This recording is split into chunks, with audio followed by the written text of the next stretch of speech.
Hello मेरे प्यारे दोस्तों। आज हम राष्ट्रीय आय का लेखीकरण पढ़ने वाले हैं। ये टॉपिक थोड़ा बड़ा होने वाला है। स्टार्ट में बेसिक से करूंगी तो समझने में कोई परेशानी नहीं होगी। स्टार्ट करने से पहले मैं आपको बता दूं कि हम लोग पिछले क्लास का थोड़ा रिवाइज कर लें। ओके, 2 मिनट जल्दी जल्दी। तो पिछले क्लास में हमने क्या पढ़ा था? पिछले क्लास में हमने पढ़ा था कि भारतीय अर्थव्यवस्था के 3 क्षेत्र में है। एक है प्राइमरी सेक्टर, दूसरा है सेकेंडरी सेक्टर और तीसरा है टर्शरी सेक्टर। ठीक है। और भारतीय अर्थव्यवस्था के आधार पे दो है, एक है संगठित और एक है असंगठित। तो और साथ में हमने ये भी पढ़ा था कि ऑनरशिप के आधार पर दो है, जैसे कि आपका एक सार्वजनिक है पब्लिक और एक है आपका प्राइवेट। ठीक है। तो प्राइमरी सेक्टर में क्या आता है? प्राइमरी सेक्टर में आता है जो कि ऐसा जॉब जो कि नेचुरल रिसोर्सेज से डिपेंडेंट है। वो नेचुरल रिसोर्सेज के एबिलिटी से डिपेंड है, जैसे कि फार्मिंग था, मतलब एग्रीकल्चर था, खेती, जो मछुआरे होते हैं, जो कैटल रियरिंग करते हैं, पशु पक्षी का पालन करते हैं, और जो डायरेक्ट माइनिंग करते हैं, वो सब इससे जुड़े हुए थे। सेकेंडरी सेक्टर में हमें क्या पढ़ा था ना कि ऐसा प्राइमरी सेक्टर उसमें थोड़ा एड ऑन कर दिया जाए तो वो बन जाता है सेकेंडरी सेक्टर। जैसे कि हमने पढ़ा था एग्जाम्पल के साथ कि दूध जैसे हो गया एक रॉ, लेकिन अब उसको आपको चेंज करना है एक प्रोडक्ट में, जैसे कि पनीर हो गया, या फिर आपका चीज़ हो गया, दही हो गया, ये सब छेना हो गया। इस तरह के सब सब मैन्युफैक्चरिंग यूनिट लगा के, तो ये सारे प्रोडक्ट जो सेकेंडरी में आते हैं, ये सब मैन्युफैक्चर करने के लिए सेटअप का ज़रूरत होता है। जैसे बड़े-बड़े डेयरी फार्म देखे होंगे आपने, उसमें मैन्युफैक्चरिंग यूनिट देखा होगा, तो ये सारा काम होता है सेकेंडरी यूनिट का। किसका काम होता है? ये सारा काम सेकेंडरी यूनिट का होता है। टर्शरी सेक्टर का काम क्या होता है? गुड्स एंड सर्विसेज को हम तक पहुँचाना। जैसे कि हमने इसमें ढेर सारे एग्जाम्पल देखा था, जैसे ट्रांसपोर्ट सिस्टम हो गया, जैसे हम लोग कोई भी एक जगह दूसरी जगह जाने के लिए जो जो सर्विसेज लेते हैं वो सर्विसेज हो गए। फिर जैसे हम लोग बात करने के लिए इंटरनेट वगैरह यूज़ करते हैं, सोशल मीडिया यूज़ करते हैं, वो सब सर्विस दे रही है हमें, तो वो सर्विस सेक्टर में आती है। डॉक्टर हो गए, लॉयर हो गए, टीचर्स हो गए, सारे के सारे हमारे सर्विस सेक्टर में आते हैं। ठीक उसी तरह हमने दो और पढ़ा था, क्या? एक ऑर्गेनाइज सेक्टर और एक अनऑर्गेनाइज सेक्टर पढ़ा था। तो ये ऐसा हर जॉब जो जो कि 9 to 5 है, मतलब जिसमें टाइम है, जिसमें सोशल सिक्योरिटी है, ये सब ऑर्गेनाइज था। और ऐसा जॉब जिसमें कि कोई टाइम टेबल नहीं फिक्स है और कोई सोशल सिक्योरिटी, मेडिकल फैसिलिटी इस तरह नहीं है। इंडिया में ज़्यादातर वर्कर आपको किस में मिलेंगे? अनऑर्गेनाइज सेक्टर में। और ओनली 5 to 7% आपको ऑर्गेनाइज सेक्टर में देखने को मिलेंगे। ठीक है। तो उसके बाद हमने ऑनरशिप के आधार पे दो देखा था, एक प्राइवेट सेक्टर, एक प्राइवेट सेक्टर और दूसरा देखा था पब्लिक सेक्टर। ठीक है। तो प्राइवेट सेक्टर में था जिसमें निजीकरण होता है, जिसमें कोई आदमी या कोई कंपनी वो अपना मालिक हो, उसके ऊपर कोई ना हो। और पब्लिक सेक्टर क्या था? जिसका जो कि गवर्नमेंट देखती हो, जिसका रख रखाव रेगुलेटिंग गवर्नमेंट करती है। खैर, रेगुलेटर तो प्राइवेट कंपनी की भी इंडिया में गवर्नमेंट ही देखती है, क्योंकि हमारा इकोनॉमी क्या है? मिक्स्ड इकोनॉमी है, इसीलिए इसमें गवर्नमेंट रेगुलेटर का काम करती है। लेकिन अब प्राइवेट और पब्लिक में डिफरेंस क्या होता है वो हम देख लेते हैं। पब्लिक माने जैसे आप हॉस्पिटल देख लो, गवर्नमेंट सरकारी हॉस्पिटल, उस हॉस्पिटल में क्या था? हम लोगों ने क्या देखा था? कि आप 5 रुपए 10 रुपए में जाकर अपने, कोई भी इंसान जो गरीब भी है ना, वो भी इलाज से वंचित नहीं रह सकता। ये हर कोई प्राइवेट हॉस्पिटल अफोर्ड नहीं कर सकता, कि प्राइवेट हॉस्पिटल में फीस ही बहुत ज़्यादा होती है। लेकिन तबीयत तो सबका खराब होता है, बीमारी तो गरीबी अमीरी नहीं देखता। तो इसीलिए हर किसी का इलाज हो, इसीलिए गवर्नमेंट ने गवर्नमेंट हॉस्पिटल हर जगह खोला है, ताकि लोग इलाज से वंचित ना रह सके। उसी तरह बैंक्स भी है। और हमने साथ में ये भी देखा था कि ये पब्लिक प्राइवेट पार्टनरशिप, जो पीपीपी मॉडल जो होता है ना, जिसमें कि अभी बहुत सारी चीज काम कर रही है पीपीपी मॉडल पे। जैसे आपका रेलवे अब पीपीपी मॉडल पे आ रही है। उसके बाद आप मॉन्यूमेंट्स को जो दिया जा रहा है रख रखाव के लिए, जो है स्पेशल हेरिटेज साइट सबको दिया जा रहा है, वो सब पीपीपी मॉडल पे काम करती है, माने पब्लिक प्राइवेट पार्टनरशिप मॉडल पे। और हमने एक और चीज देखा था कि कॉलर जॉब है ना, कि कौन से कॉलर जॉब में कौन से कॉलर में आते हैं। जैसे कि प्राइमरी के लिए हमने क्या देखा था, कौन से कलर का जॉब देखा था, वो ज़्यादातर रेड कॉलर जॉब होते हैं। सेकेंडरी में हमने ज़्यादातर देखा था कि आपका ब्लू कॉलर जॉब होते हैं, और टर्शरी में वाइट कॉलर जॉब होते हैं। फिर हमने टर्शरी का दो सेक्टर भी देखा था, एक था आपका क्वाटनरी और दूसरा था क्यूनरी। क्वाटनरी ये दोनों टर्शरी सेक्टर का ही एडवांस वर्जन है। क्वाटनरी में हमने देखा था कि टीचर्स हो गए, साइंटिस्ट हो गए, ये सब क्वाटनरी में आता है। क्यूनरी में जो अपर बहुत ऊपर के लेवल के डिप्लोमेट्स या लोग होते हैं जो सजेशन देते हैं कुछ वैल्यूएबल कंपनी में जाकर, अब उनकी बातों का बहुत ही महत्व होता है, उनका डिसीजन बहुत ही को वेटेज बहुत ज़्यादा रहता है। वो लोग बहुत ही बड़े पढ़े लिखे समझदार टाइप के व्यक्ति होते हैं, तो उन लोगों का वो लोग कौन से जॉब में आते हैं, गोल्ड कॉलर जॉब में। इसके साथ में हमने देखा था पिंक कॉलर जॉब, जो कि लो पेड जॉब होता है, जो अक्सर महिलाओं को देखा जाता है करते हुए, जैसे कि मेड हो गई, रिसेप्शनिस्ट हो गई, और एक दो एग्जाम्पल हमने और देखा था। ठीक है, तो अब हम इसके साथ अपना नेक्स्ट आज का टॉपिक शुरू करेंगे, जो कि है राष्ट्रीय आय का लेखीकरण। ठीक है, तो ये क्या है, ये राष्ट्रीय उत्पादन या आय के संकेतों को माप करने के लिए है। ठीक है, क्या करने के लिए कि राष्ट्रीय आय के संकेतों का माप जो करता है ना, जैसे उदाहरण के लिए क्या क्या इसमें माप करते हैं, जीडीपी हो गया, जीएनपी हो गया। जीडीपी माने क्या हुआ, ग्रॉस डोमेस्टिक प्रोडक्ट, सकल घरेलू उत्पाद। जीएनपी क्या हो गया, सकल राष्ट्रीय उत्पाद। तो ऐसे ऐसे करते करते एनएनपी हो गया, एनडीपी हो गया, पीपीपी हो गया।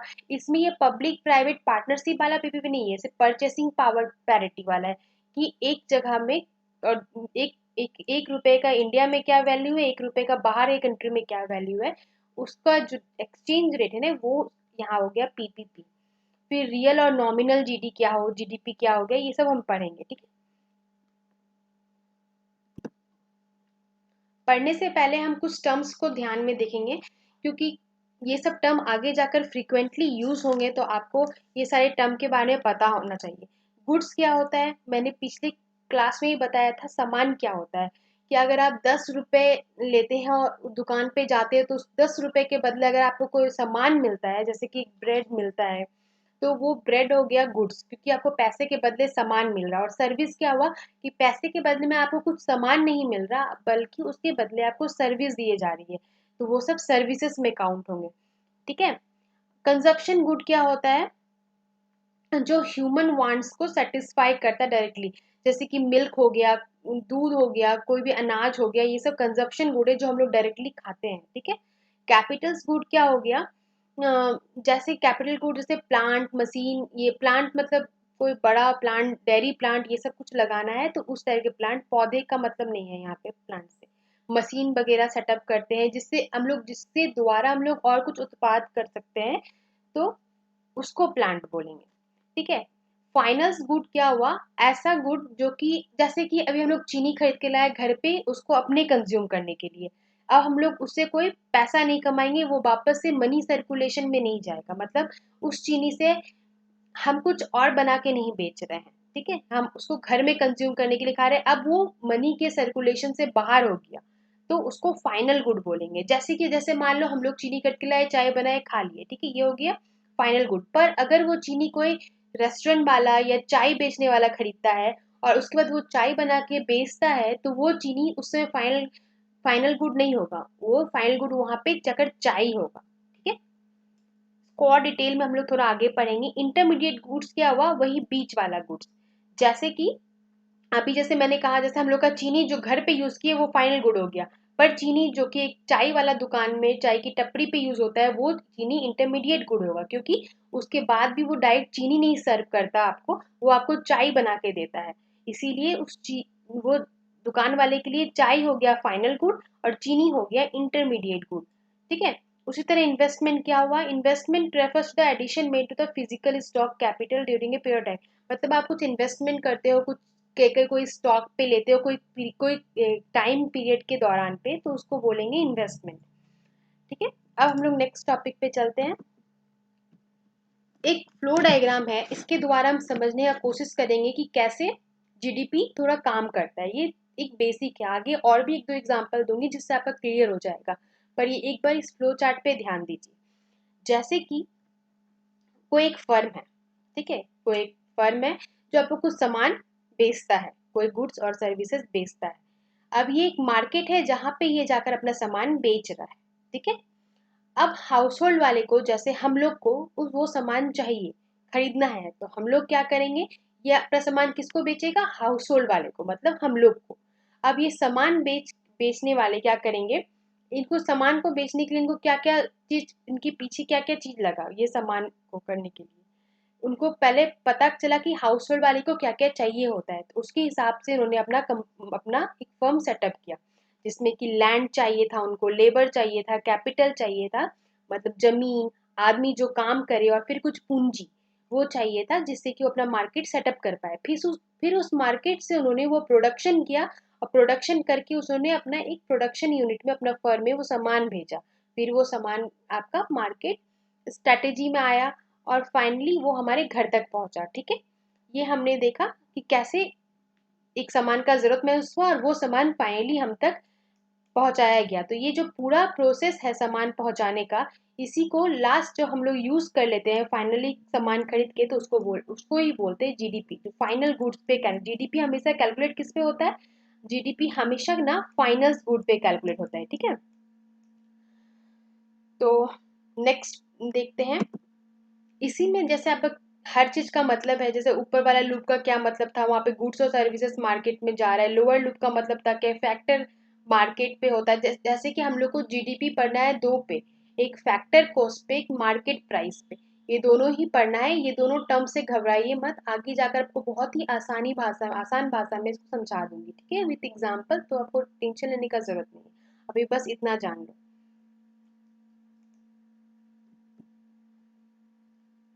अब देखो,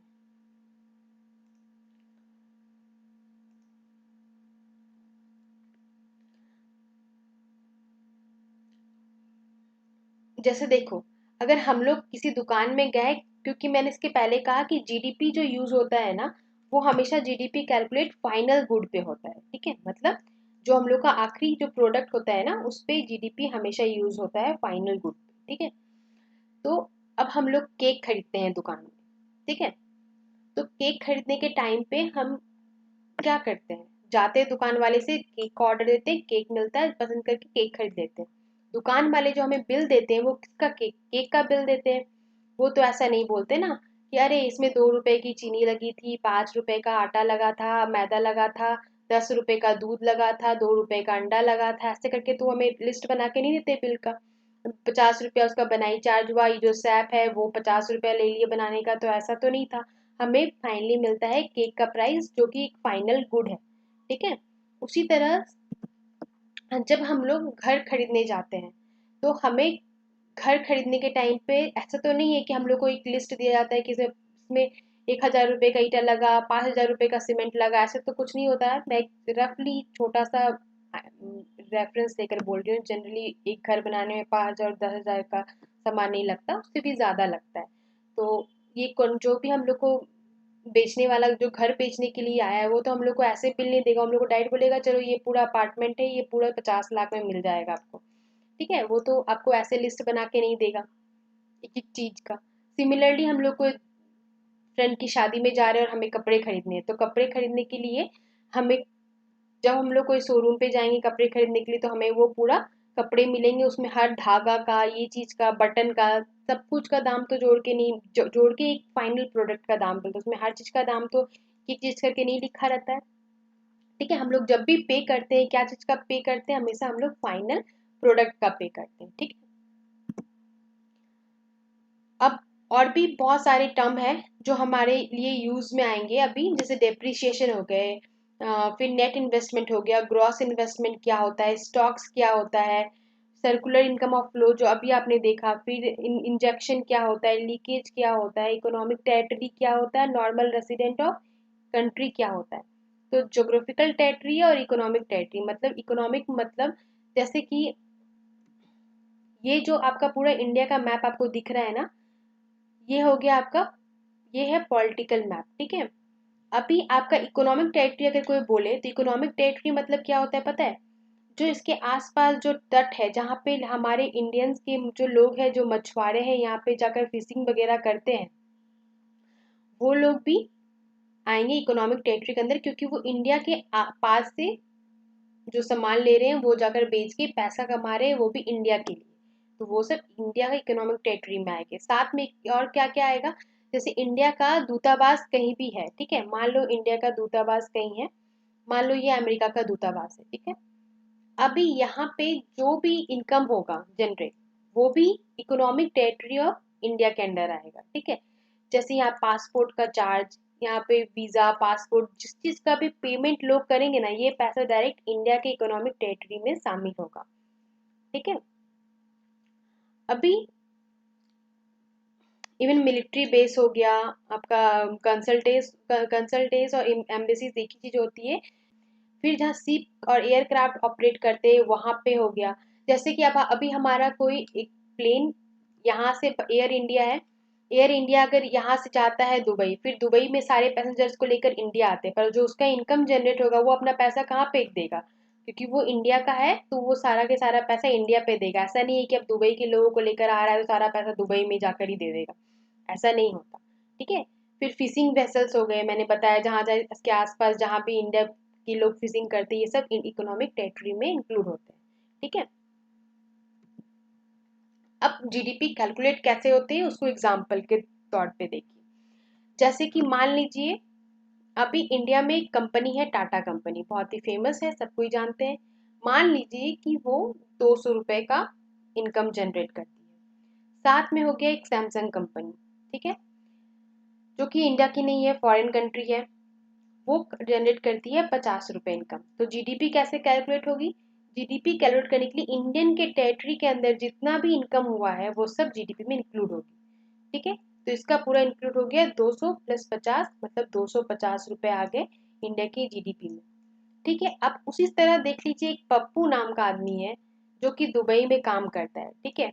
अब वो दुबई में जाकर कमाता है 20 रुपए, ठीक है।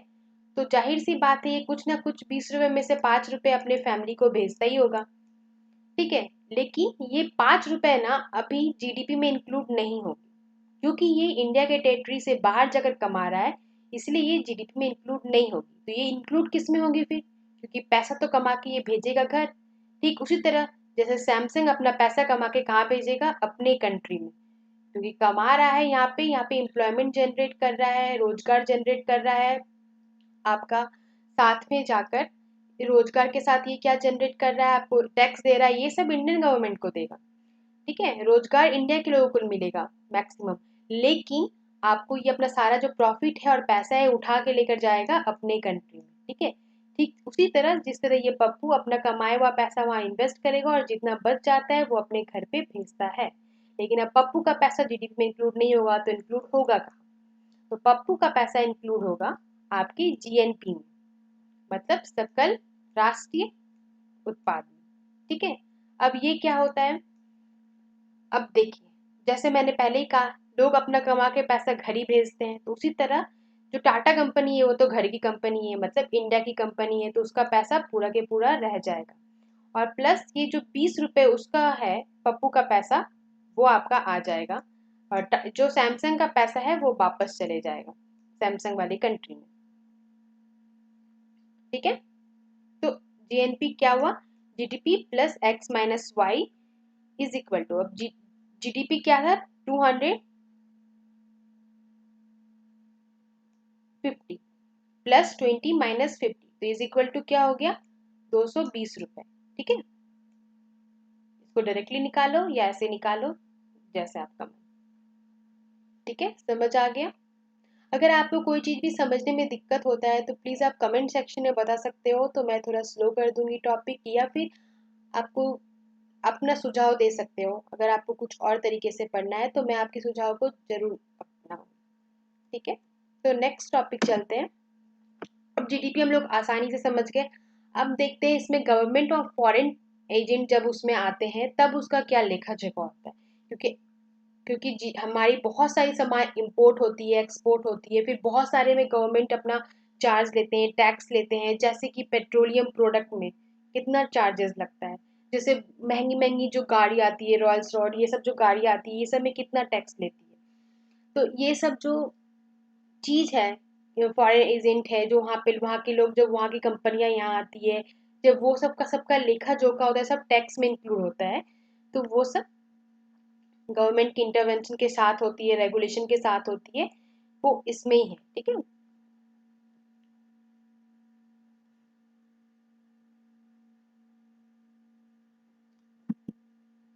ग्रॉस डोमेस्टिक प्रोडक्ट का मेजरमेंट कैसे करते हैं वो देखना है। ठीक है। मैंने पहले ही कहा कि जीडीपी हमेशा मार्केट वैल्यू और फाइनल गुड्स पे होती है। बहुत बार मैंने ये फाइनल गुड्स पे होती है, कभी भी बीच वाले प्रोडक्ट पे नहीं होगी, हमेशा फाइनल गुड पे। क्योंकि देखिए, हमेशा आप जीडीपी कैसे कैलकुलेट हो जाएगी, चीनी का कैलकुलेट एक बार हुआ, फिर मैदा का हुआ, सब का, फिर केक बनने के बाद वापस से हो गया, तो ऐसे तो हमारी जीडीपी बहुत ज्यादा बढ़ी हुई दिखेगी। पर ये तो है नहीं, क्योंकि इस सब में तो फाइनल अगर केक का भी तो केक भी तो इंक्लूड होगा ना इनकम पे। इसीलिए बीच वाले प्रोडक्ट को कभी भी नहीं लिया जाता, डायरेक्टली हम लोग फाइनल प्रोडक्ट को जीडीपी में इंक्लूड करते हैं। ठीक। जीडीपी आमतौर पर किसी विशेष देश की मुद्रा में व्यक्त किया जाता है, जैसे कि हमारे लिए भारतीय रुपए में किया जाता है। माल और सेवाओं मतलब गुड्स और सर्विसेज के बाजार के मूल्य को दर्शाता है। ठीक है। जीडीपी जितना ज्यादा ऊपर जाएगा, इसका मतलब है कि हमारे कंट्री में उतना ज्यादा स्कोप है, कि उतना ज्यादा एम्प्लॉयमेंट जनरेट हो रही है, उतना ज्यादा सामान खपत हो रही है। तो बाहर के जो लोग हैं, वो हमेशा बाहर कंट्री के लोग वो देखते हैं कि जिस कंट्री में जीडीपी ग्रोथ हो रही है, मतलब उस कंट्री में ज्यादा आपके पास अपॉर्चुनिटी है, ज्यादा आपके पास, आप उस वहां पे जाकर अपनी कंपनी या अपना प्लांट लगाएंगे, तो वो आपको जरूर फायदा देगी। तो इसीलिए जीडीपी का बढ़ना हमारे देश के लिए बहुत अच्छा होता है। यह है जीडीपी का कैलकुलेटिंग फॉर्मूला। ठीक है। तो इसका सारे प्रोडक्ट का एवरेज लेते हो। जीडीपी का कैलकुलेशन वगैरह ये कौन करती है, ये करती है सीएसओ, सेंट्रल स्टैटिक्स ऑफिस। ठीक है। ये हमेशा ये सीएसओ जो है वो जीडीपी का कैलकुलेशन करती है। तो जो भी प्रोडक्ट है, वो प्रोडक्ट और उसका क्या क्वांटिटी है, इसको मल्टीप्लाई करके और फिर सारे प्रोडक्ट और सारे इसका एवरेज करके निकलता है जीडीपी। ठीक है। अब जीडीपी एंड जीएनपी क्या होता है, फिर रियल और करेंट जीडीपी क्या होता है। ठीक है। फिर हम जीडीपी को कैसे कंपेयर करते हैं बाकी कंट्री के साथ, जैसे कि अभी हमारा जीडीपी कितना है, 3.5 ट्रिलियन है ऑलमोस्ट, मार्च के एंडिंग तक, कल तक का शायद 3.5 ट्रिलियन पहुंच गया था। ठीक है। तो अभी हम लोग दुनिया की जीडीपी के टर्म पे देखा जाए तो हम लोग पांचवी सबसे बड़ी अर्थव्यवस्था है। ठीक है। और अगर पीपीपी के टर्म पे देखा जाए, मतलब परचेसिंग पावर पैरिटी के टर्म पे, तो हम लोग वो थर्ड रैंक पे आते हैं। ठीक है। अब किसके बाद, सबसे पहले इसमें चाइना है, फिर यूएसए है, और उसके बाद इंडिया है, और इसमें हम लोग पांचवे रैंक पे आते हैं। ठीक है। बोला गया है हमारे चीफ इकोनॉमिक एडवाइजर के द्वारा कि हम लोग, जिनका नाम अनंत नागेश्वरम है, उनके द्वारा बोला गया है कि हम लोग 2025-26 तक अनुमान लगाया गया है कि पास 5 ट्रिलियन, हम लोग का सपना है कि हम लोग 5 ट्रिलियन इकोनॉमी बन जाएंगे, और 2030 तक हम लोग 7 ट्रिलियन बन जाएंगे। ठीक है। और दुनिया की तीसरी सबसे बड़ी अर्थव्यवस्था बन जाएंगे। तो ये हमारा सपना है, हमारा टारगेट है जो हमें अचीव करना है। तो सब जल्दी जल्दी कुछ ना कुछ काम करिए और जीडीपी में कंट्रीब्यूट कीजिए। तो इसके लिए हमें नौकरी की भी ज़रूरत है, ताकि जीडीपी में कंट्रीब्यूट करने के लिए हमें नौकरी मिल जाए। अब हम लोग नेक्स्ट टॉपिक पे बढ़ते हैं। तो ये एक फॉर्मूला है, देखिए, एक्सपेंडिचर, जीडीपी ना तीन तरह से कैलकुलेट की जाती है, एक एक्सपेंडिचर, एक इनकम, एक वैल्यू एडेड। ठीक है। तो अभी अगर एक्सपेंडिचर मेथड पे देखें, तो इसका फॉर्मूला क्या है, GDP is equal to C plus G plus I plus X minus M. X minus M माने एक्सपोर्ट माइनस इम्पोर्ट, और आई मतलब इन्वेस्टमेंट, जी मतलब गवर्नमेंट स्पेंडिंग, सी मतलब कंजप्शन। ये है फॉर्मूला। अच्छा, एक चीज और मैं आपको बताना भूल गई कि जीडीपी, जैसे हमने अच्छा, उसको आगे बताती हूँ।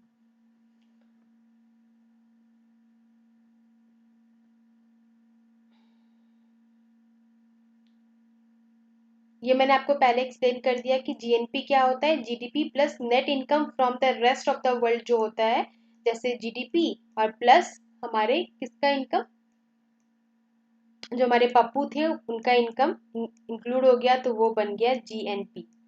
ठीक है। और ये net income from rest of the world क्या होता है, मतलब पप्पू ने जो कमाया और हमारे यहाँ के जो सैमसंग कंपनी ने कमाया उसका माइनस करके जो होता है वो अगर जीडीपी में जुड़ जाता है तो बन जाता है जीएनपी। हमने पहले ही पढ़ लिया है। उसी को सेम है, देखिए जीडीपी इतना हुआ, net income from rest of the world ये हुआ, तो हमारा फाइनल ये प्राइस हुआ। एक एग्जाम्पल है। अब देखिए हम लोग मेन पे आते हैं, नॉर्मल जीडीपी, नॉमिनल जीडीपी और रियल जीडीपी। इसको थोड़ा ध्यान से पढ़िए क्योंकि अक्सर उसमें कंफ्यूजन होता है। ठीक है। अभी देखिए, अभी हमारा 3 बेस प्राइस है। ठीक है। तो बेस प्राइस मान लीजिए हम लोग अभी 3 ईयर लेते हैं, 2011, 2012 और 2013। ठीक है। अभी कोई मान लीजिए पेन का, ठीक है, मान लीजिए पेन का प्राइस 2010 में 10 रुपए था, 2012 में 12 रुपए हुआ और 2013 में 15 रुपए हो गया। अब हम लोग जीडीपी, नॉमिनल जीडीपी मतलब करंट प्राइस पे जीडीपी कैसे कैलकुलेट करेंगे। ठीक है।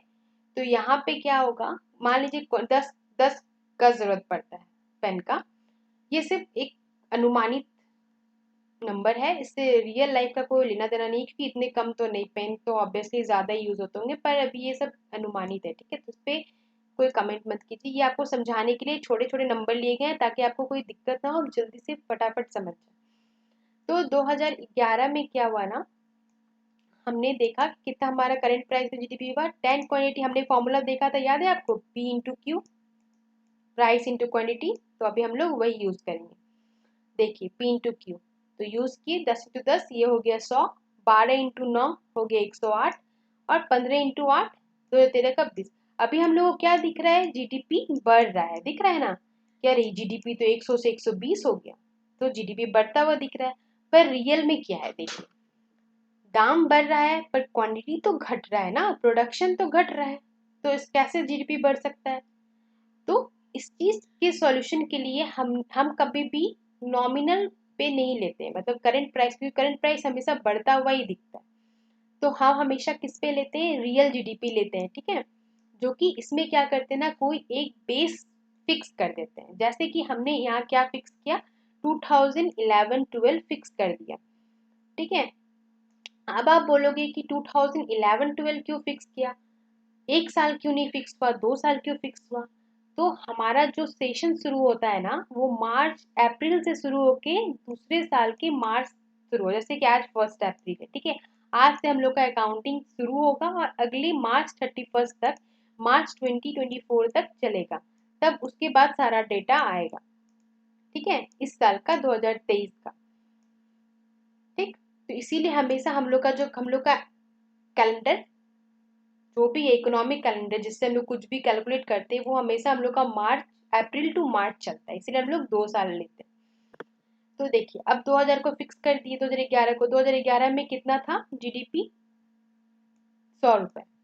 अब 2011 में कितना आया, तो हम लोग प्राइस हमेशा ना जो जिस ईयर को फिक्स किए उसी ईयर का लेंगे। ठीक है।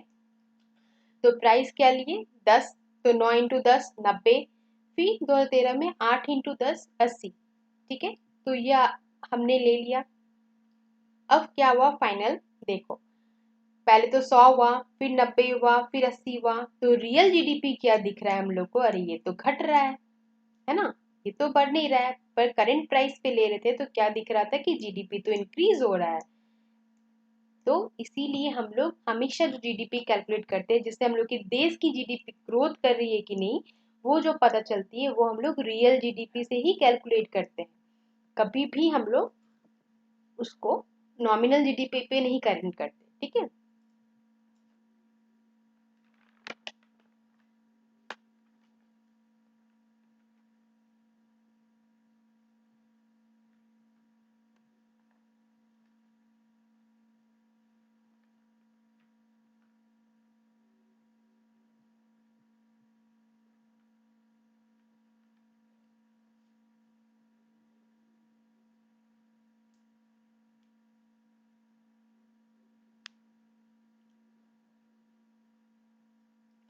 अब हमने एक देखा था कि जीडीपी में जो होता है फैक्टर कॉस्ट और मार्केट प्राइस, ठीक है। फैक्टर कॉस्ट में ना हमेशा हम लोग देखेंगे क्या लेते हैं ना, जो जीडीपी मार्केट प्राइस पे है, मतलब अभी जो करंट प्राइस है उस पे जो हम लोग टैक्स जो गवर्नमेंट को देते हैं वो माइनस होता है, प्लस सब्सिडी ऐड होता है। क्योंकि टैक्स हम लोग एक्स्ट्रा देते हैं, जिस जो भी कोई सामान लेते हैं उसमें हम लोग कुछ ज्यादा पैसा देते हैं तभी वो टैक्स बनता है। और सब्सिडी माने क्या हुआ, कोई चीज को जैसे गैस सिलेंडर खरीदते हैं उसमें टैक्स सब्सिडी जो लगता है, जैसे हम लोग 700 का सिलेंडर अगर 500 में खरीदे तो 200 रुपये गवर्नमेंट दे रही है, तो वो सब्सिडी तो एक्स्ट्रा हो गई, जो गवर्नमेंट ने दिया हमने नहीं दिया। तो जब भी हम लोग रियल रेट निकालते हैं ना, जीडीपी एट फैक्टर कॉस्ट, ठीक है, तो वो जीडीपी जब फैक्टर कॉस्ट पे निकलता है तो हम लोग का निकलता है जीडीपी मार्केट प्राइस से माइनस टैक्स और प्लस सब्सिडी, ठीक है। और दूसरा, जब भी जीडीपी का मार्केट प्राइस क्या होता है ना, क्योंकि हम लोग जैसे मैंने समझाया टैक्स हमेशा एक्स्ट्रा पैसा जो एक्स्ट्रा लगा और सब्सिडी माइनस हुआ तो ये सबको घटा देंगे तो हम लोग का रियल फैक्टर उस क्या चीज का दाम है वो पता चल जाएगा। इसीलिए हम लोग टैक्स को माइनस, जो हम लोग एक्स्ट्रा दिए उसको घटा देते हैं, और जो हम लोग कम दिए जो दिए नहीं उसको बढ़ा देते हैं, प्लस कर देते हैं। तो हम लोग का जीडीपी एट मार्केट प्राइस पता चल गया, ठीक है।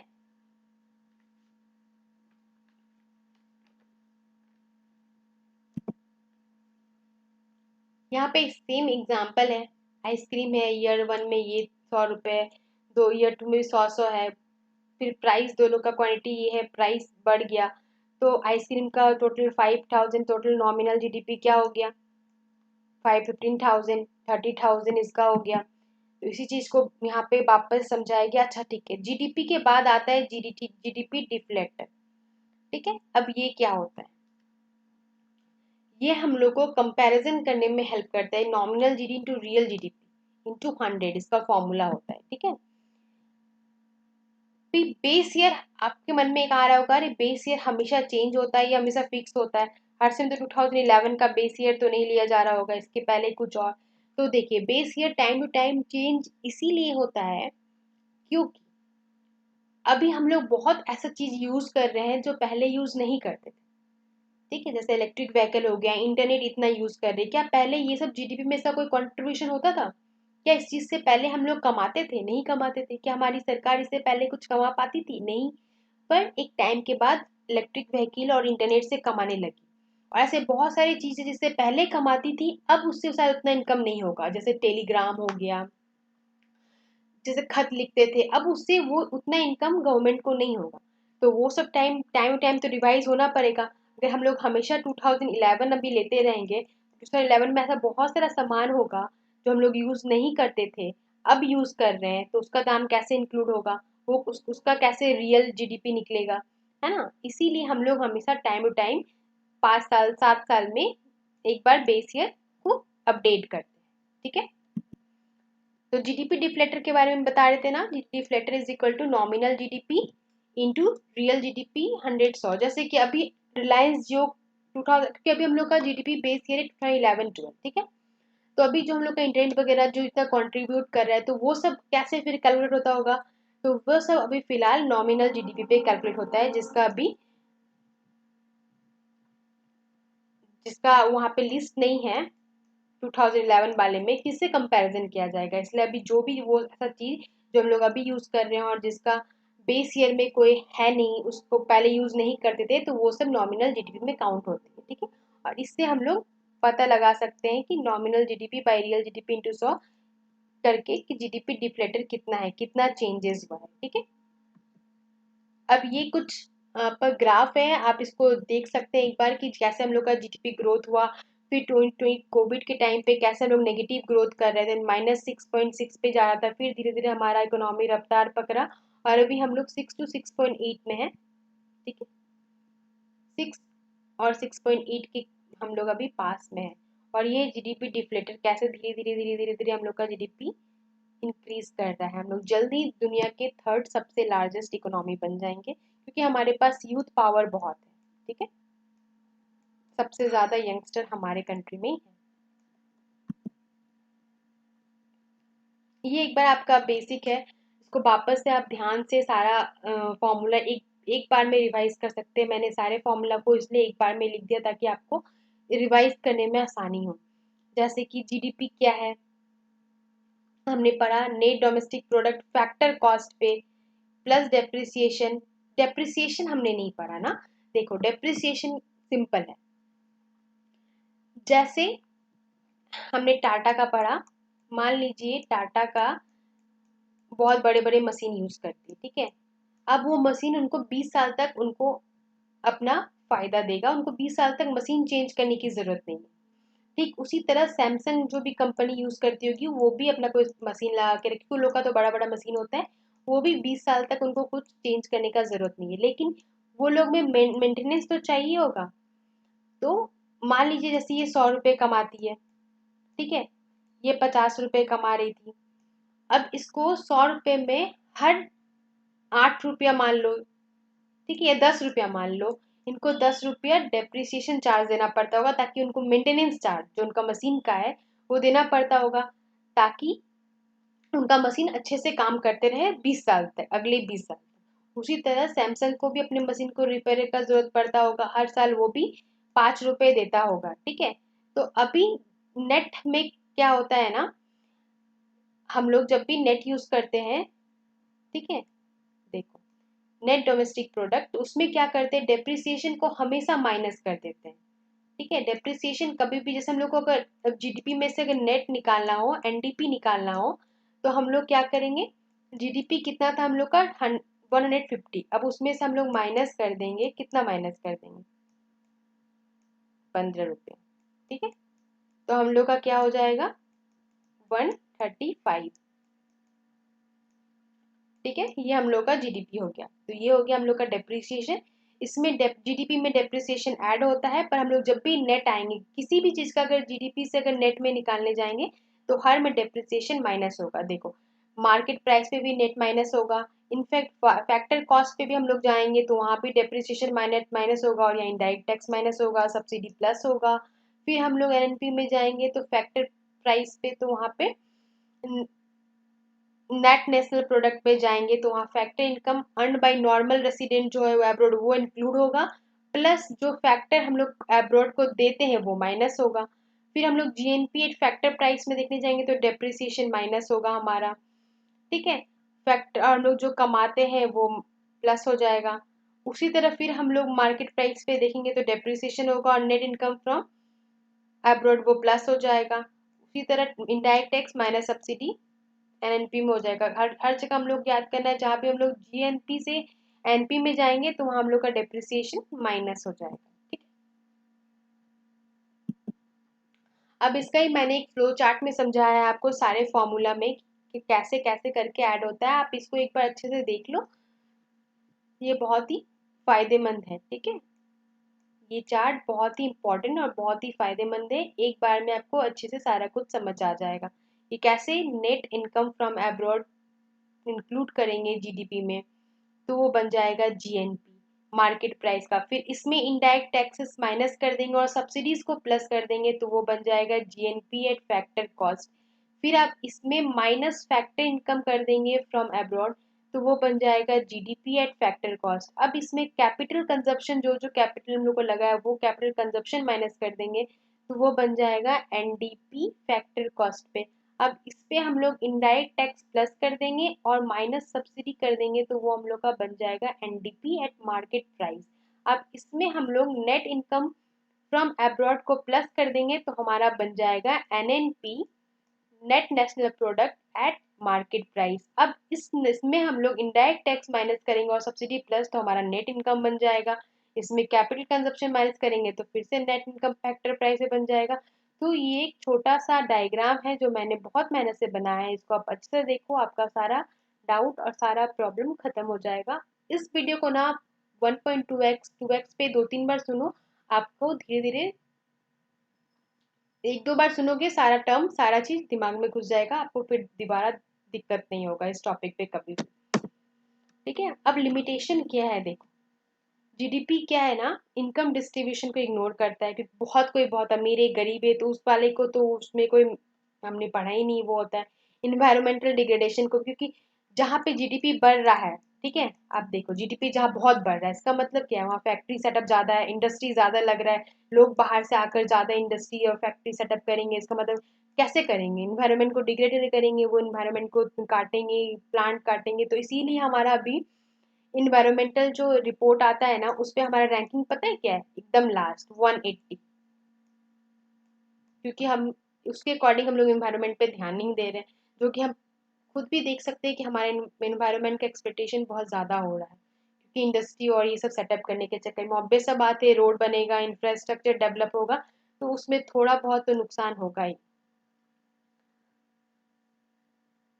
पर इस नुकसान का खामियाजा भी हमें ही भुगतना पड़ेगा, और हमें ही इसे बैलेंस करना होगा, ठीक है। फिर आपका इलीगल एक्टिविटीज इंक्लूडेड नहीं है, जैसे ड्रग्स ट्रैफिकिंग नहीं है, प्रोस्टिट्यूशन नहीं है, मून लाइटनिंग नहीं है, ये सब का जीडीपी में आपका कुछ भी, ये सब के लिए कोई भी चीज़ इंक्लूड नहीं है, ये सब, ठीक है। अभी नेक्स्ट मैंने बताया था ना, परचेसिंग पावर पैरिटी, ये क्या होता है, आपने 2-3 बारी ये वर्ड सुना होगा, पीपीपी, पर ये होता क्या है, इसको अभी हम लोग देखेंगे। मान लीजिए आपके पास 5,000 रुपीज है और आपकी नौकरी कोई गांव वाले एरिया में लग जाती है, तो आपको भी एक रेंट पे घर चाहिए, क्योंकि आप रोज दिन तो अप डाउन नहीं कर पाएंगे, तो आप क्या करेंगे, वहां पे एक घर लेने का सोचेंगे, तो घर लेने के लिए आप सोचेंगे कि मैक्सिमम बजट मेरे पास 5,000 है, या मुझे अच्छे पे रेंट पे एक घर मिल जाए, तो हो सकता है कि 5,000 में आपको गाँव पे गाँव के आसपास आपको बहुत अच्छा मकान मिल जाए, वहाँ सारी फैसिलिटीज मिल जाए, सब मिल जाए आपको 5,000 पे, पर क्या वही अगर आपका कहीं पे एक्स सिटी में आपका जॉब लग जाता है, ठीक है, और मेन सिटी में, और आपके पास 5,000 रुपीज ही है, तो मान लीजिए, तो क्या आप उसमें एक अच्छा सा कमरा सारे फैसिलिटीज के साथ ले सकते हैं भाड़े में, नहीं ले सकते, वहां आपको एक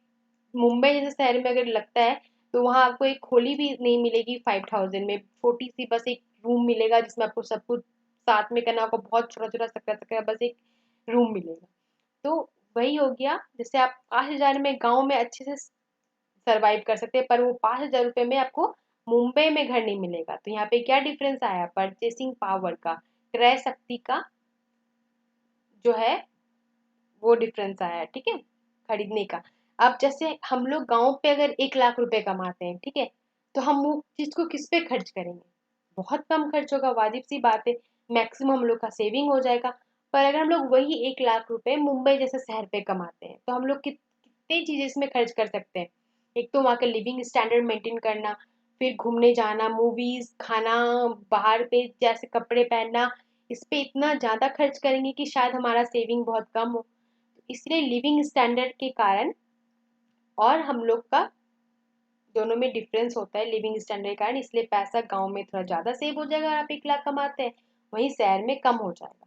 अब इसके अकॉर्डिंग देखिए, ये आउट ऑफ इंडिया मतलब फॉरेन के साथ भी इंडिया का जब होता है तुलना कि परचेसिंग पावर क्या है, परचेसिंग पावर के हिसाब से, जैसे हम लोग जीडीपी के हिसाब से फिफ्थ में आते हैं, मैंने कहा परचेसिंग पावर के हिसाब से हम लोग थर्ड में आते हैं, ठीक है, तो इसका ये वर्ल्ड बैंक निकालती है, हर 7-8 शायद 10-12 साल के लिए निकालती है, अभी हम लोग का परचेसिंग पावर 17 है वर्ल्ड बैंक के हिसाब से। अब ये क्या है आप देखो, जैसे कि आप इंडिया में 1 लाख कमा रहे हो, आप एक बेसिक अच्छा लाइफस्टाइल जी सकते हो, लेकिन क्या आप अगर यूएसए के अच्छे शहर में जाकर, जैसे न्यूयॉर्क ले लो, वहां पे आप कमा रहे हो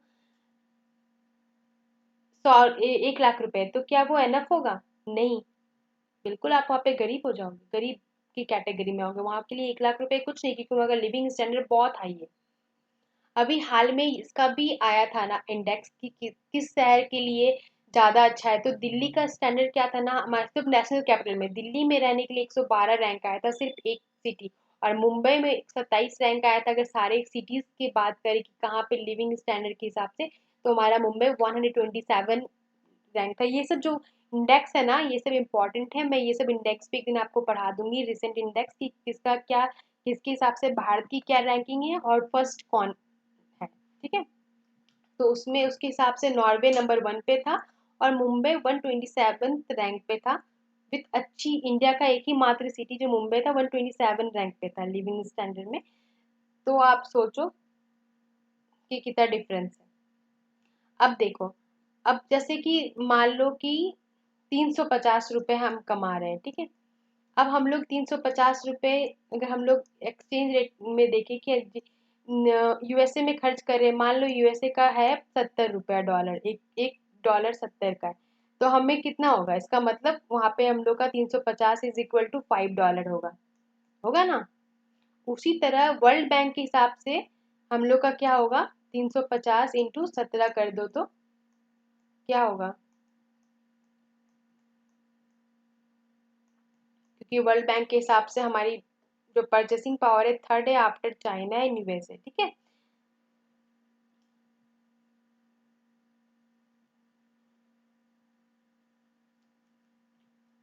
तो यहाँ पे कुछ आपका डेफिनेशन है, आप इसको देख सकते हो कि क्या है। इसके ऊपर मैंने थोड़ा लिख दिया, पर इसको आप इसकी पीडीएफ डाउनलोड कर सकते हो टेलीग्राम चैनल से, नीचे आपके टेलीग्राम चैनल लिंक में दिया गया है। तो हर वीडियो का पीडीएफ आपको वहाँ पे अवेलेबल है, आप आराम से वहाँ डाउनलोड कर सकते हो। साथ में हमें ईमेल भी कर सकते हो, अगर आपको कुछ प्रॉब्लम हो या कुछ भी हो, ईमेल भी आपका लिंक है, तो कनेक्ट करो।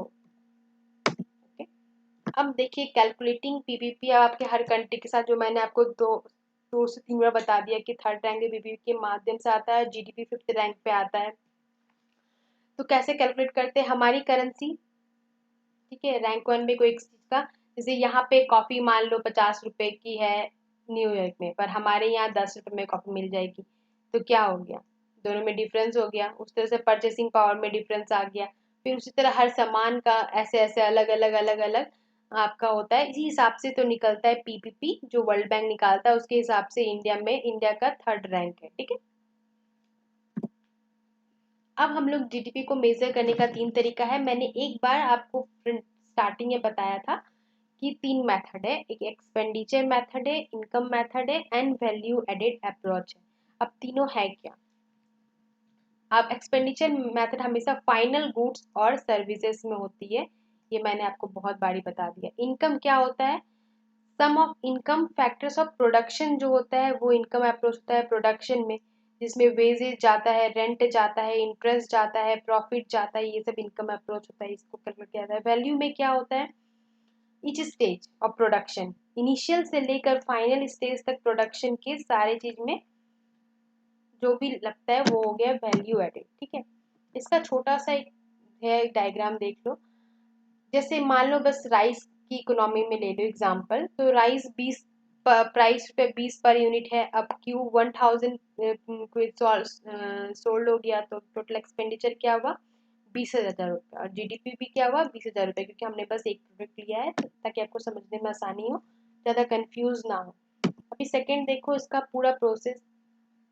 एक्सपेंडिचर अप्रोच क्या है, private final consumption expenditure plus government का final consumption plus domestic fixed का capital formation plus change in stock plus net export, मतलब एक्सपोर्ट माइनस इंपोर्ट, उसके बाद बनता है जीडीपी, ठीक है, एक मार्केट प्राइस। अगर इसमें माइनस कर दोगे डेप्रिसिएशन को, तो मैंने कितना बार कहा है कि जीडीपी में जहाँ पे डेप्रिसिएशन माइनस हुआ तो बन गया नेट, अब नेट में इनडायरेक्ट माइनस हो गया तो बन गया नेट डोमेस्टिक प्रोडक्ट। अब इसमें तो आपका नेट इनकम जितना बाहर से कमाते हो वो ऐड हो गया, तो आपका बन गया एनएनपी एट फैक्टर प्राइस, जो मैंने ऐसे रेक्टेंगल करके बताया था ना आपको, सब में बीच में एनएनपी जा रहे थे, उसी फ्लो चार्ट का ये एक्सपेंडिचर अप्रोच था, उसको आपको छोटे में बताया, यहाँ पे आपको एक बार और देख लो।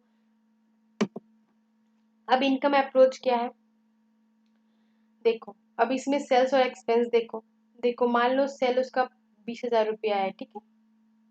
अभी वेजेस वो दे रहा है 8,000 रुपया, रेंट दे रहा है 4,000 रुपया, इंटरेस्ट दे रहा है 2,000 रुपया, तो टोटल कितना हुआ 14,000, और उसमें उसको प्रॉफिट मान लो 6,000 रुपया हो रहा है, तो टोटल जीडीपी क्या हुआ, मतलब सम ऑफ पेमेंट टू फैक्टर्स, तो कितना हुआ टोटल, दोनों को ऐड कर दिए तो बन गया 20,000, तो सेल क्या हो गया आपका जीडीपी 20,000, ठीक है।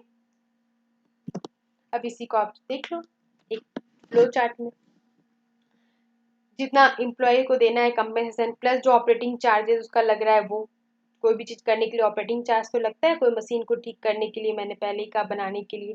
फिर mix income of the self employed, जो जो एम्प्लॉयड है उसका इनकम, उसमें आपका नेट डोमेस्टिक इनकम इंक्लूड करो, तो क्या बन गया, नेट डोमेस्टिक प्लस कर दोगे तो नेट इनकम फ्रॉम अब्रॉड हो गया। अब इस ये इज इक्वल टू क्या हो गया, national income at factor cost. ठीक है,